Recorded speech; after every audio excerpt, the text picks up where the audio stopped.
Hello student, good morning. हम लोग class 9 cell biology में पढ़ रहे थे सेल ऑर्गेनेल्स। आज जिस सेल ऑर्गेनेल्स को हम पढ़ेंगे वो होगा हमारा गाल्जी apparatus या गाल्जी काय। तो स्टार्ट करते हैं। गाल्जी काय जो होता है इसके कई नाम होते हैं आपके, गाल्जी apparatus या लिपोकांड्रिया या फिर दूसरे भी नाम जान जाते हैं, गाल्जी कॉम्प्लेक्स के भी नाम से जानते हैं आप।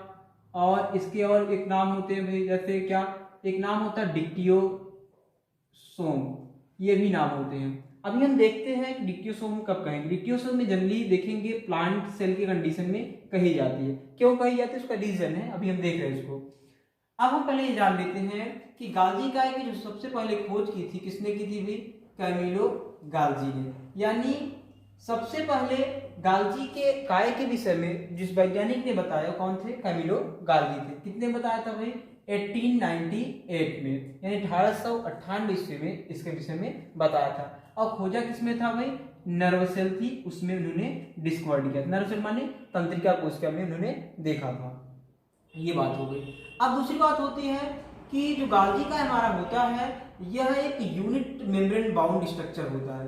तो यूनिट मेम्ब्रेन मतलब कि जैसे देखेंगे आप एकल कला युक्त, आपको कई बार बताया जा चुका है कि कोई भी स्ट्रक्चर जो सेल ऑर्गेनेल्स होते हैं उसमें आप देखेंगे तो किसी किसी में डबल मेम्ब्रेन होता है और किसी किसी स्ट्रक्चर में आप देखेंगे सिंगल ही होते हैं। जैसे अभी हम प्लास्टिक की बात कर रहे थे अगले वीडियो में, तो वहां पे आप देखे होंगे कि ये क्या था, एक आउटर मेम्ब्रेन एक इनर मेम्ब्रेन, दो मेम्ब्रेन थे। लेकिन यहाँ पे क्या होगा, वो एक ही मेम्ब्रेन होगी, उसी के द्वारा वो घिरा होता है। ठीक है ना, तो इसलिए हम क्या कहते हैं, इसे यूनिट मेम्ब्रेन बाउंड स्ट्रक्चर कहते हैं। इसके बाद हमारी होती है वो देखेंगे, वो भी तीन अवस्था में, थ्री फेज में पाई जाती है। जैसे कि एंडोप्लाज्मिक रेटिकुलम अभी आपने देखा, तो उसमें क्या था, वो एंडोप्लाज्मिक रेटिकुलम की अगर हम बात कर रहे थे तो वहां पे तीन स्ट्रक्चर के रूप में हमें दिख रहा था। वो क्या क्या थे भाई, जैसे उसमें भी था सिस्टर्नी थी, वेसाइकल्स थी, और क्या थे भाई, ट्यूबुल्स थे। ठीक है ना, ये एंडोप्लाज्मिक रेटिकुलम इस फॉर्म में दिखते हैं सेल के अंदर। उसी प्रकार से जब हम गाल्जी काय को देखते हैं ये भी मिलते हैं तीन फॉर्म में। और क्या क्या होते हैं भाई, सिस्टर्नी, वेसाइकल और एक होता है वैक्यूल्स। इस रूप में जो होते हैं हमें आपके क्या मिलता है, इन गाल्जी बॉडी जो होता है वो दिखने के लिए मिलता है। अब हम ये बात करते हैं कि गाल्जी काय जो होता है वो सेल के अंदर दिखता कैसा है। सेल के अंदर अगर आप देखेंगे तो गाल्जी काय की स्ट्रक्चर देखा जाए तो न्यूक्लियस के एनिमल सेल में ये देखेंगे इसी के चारों तरफ, या हम कह सकते हैं इसी के जस्ट पास में देखेंगे एक इस प्रकार से स्ट्रक्चर आपको दिखता है। ये जो स्ट्रक्चर है यही क्या है, गाल्जी बॉडीज का होता है। इसमें देखेंगे वेसाइकल्स और ट्यूबुल्स की संरचना अगर आप देखेंगे तो थोड़ी बहुत एक समान दिखती है। अब ये जो आप नलिका नुमा संरचना देख रहे हैं यही क्या होती है, आपकी सिस्टर्नी होती है। सिस्टर्नी की अगर हम पार्ट की बात करें, सिस्टर्नी आपको दिखने में दो टाइप से दिखती है। एक होती है जो कि न्यूक्लियस की तरफ जो इसका स्ट्रक्चर होता है उसे हम क्या कहते हैं, उसे हम कहेंगे सिस फेज या सिस कब कहेंगे भाई, जब हम इस न्यूक्लियस की ओर होगा तब ये सिस फेज होगी। और एक फेज होती है ट्रांस। ट्रांस कब कहेंगे, जो मेम्ब्रेन या जो स्ट्रक्चर किधर होगा, प्लाज्मा मेम्ब्रेन की ओर होगा, उसको हम कहेंगे। ठीक है ना, ये दो कंडीशन होती है, सिस और ट्रांजिशन, समझ लेंगे आप। ये तो किसमें बात थी भाई, ये बात थी एनिमल सेल में। ये किसमें बात थी, एनिमल सेल में। एनिमल सेल में क्या थी, गाल्जी काय न्यूक्लियस के चारों तरफ या न्यूक्लियस के जस्ट पास में प्रेजेंट होती है। अब अगर हम यही प्लांट सेल में बात करते हैं तो प्लांट सेल में आप देखेंगे जिसको कि हम डिक्टियोसोम कहते हैं, उसका रीजन समझते हैं।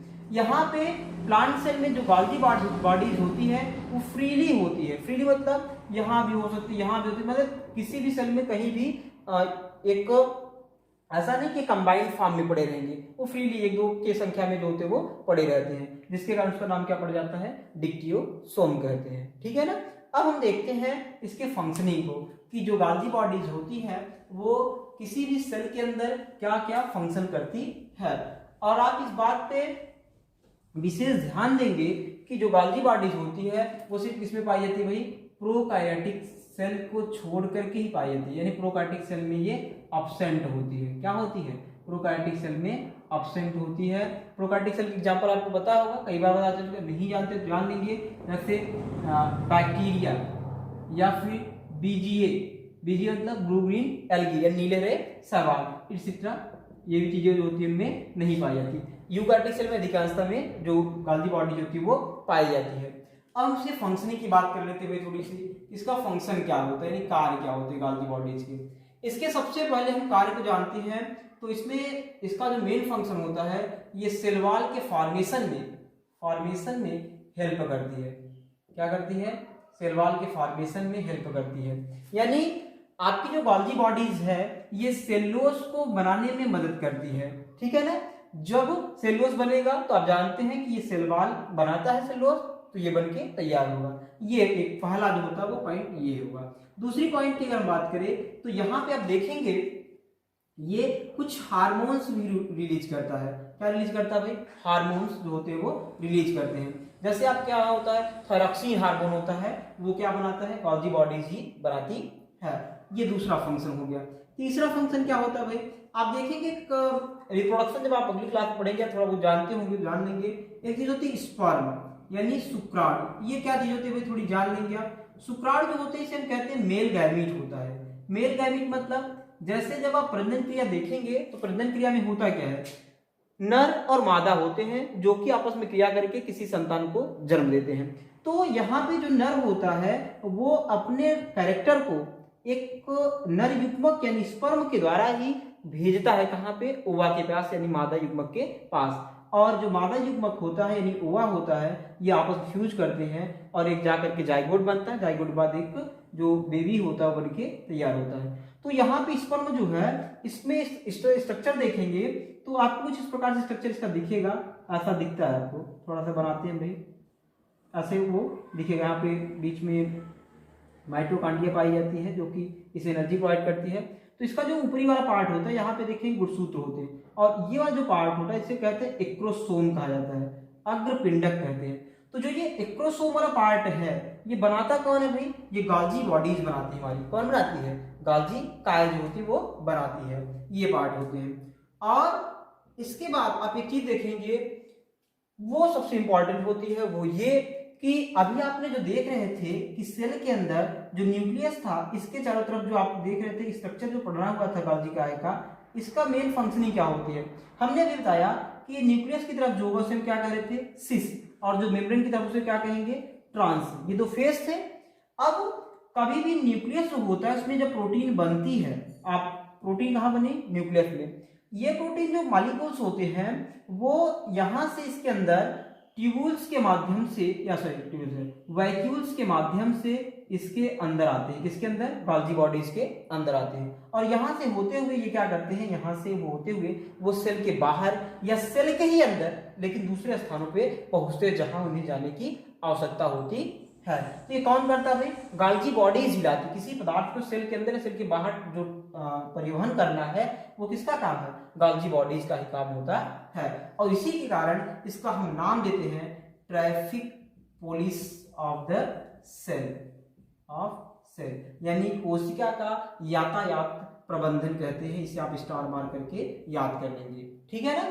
Traffic police of the cell किसे कहते हैं? गाल्जी बॉडीज को कही जाती है, यानी गाल्जी काय को कहते हैं। आज जो हमने पढ़ा फिर से एक बार रिवाइंड कर लेते हैं। हमने ये देखा कि गाल्जी काय जो होता है वो कैमिलो गाल्जी के द्वारा 1898 ईस्वी में खोजा गया था। ये यूनिट मेम्ब्रेन बॉन्ड स्ट्रक्चर होते हैं, एकल कला वाले स्ट्रक्चर होते हैं। ये जनरली यूकार्योटिक सेल में प्रेजेंट होते हैं, प्रोकार्योटिक सेल में नहीं पाए जाते हैं। इनके फंक्शनिंग की अगर बात करें तो ये सेल वॉल को बनाने में या शुक्राणु के एक्रोसोम को बनाने में मदद करते हैं। इसके अलावा इनका सबसे द बेस्ट फंक्शनिंग जो होती है वो हेतु है कि किसी भी सेल के अंदर कोई भी पदार्थ का जो आवागमन होता है, परिवहन होता है, वो कौन करता है? गाल्जी बॉडीज के द्वारा ही की जाती है, ठीक है। अगर वीडियो आपको पसंद आई हो तो लाइक करें, शेयर करें और चैनल को सब्सक्राइब जरूर कर लें। और ये बातें जरूर याद रखें कि अगर आप चैनल को सब्सक्राइब करते हैं तो आपको यहाँ फ्री में आपके बोर्ड एग्जाम आने से पहले ही आपको सारी जो चैप्टर है आपके या जो भी आपका सब्जेक्ट का सिलेबस दिया गया है उसे कंप्लीट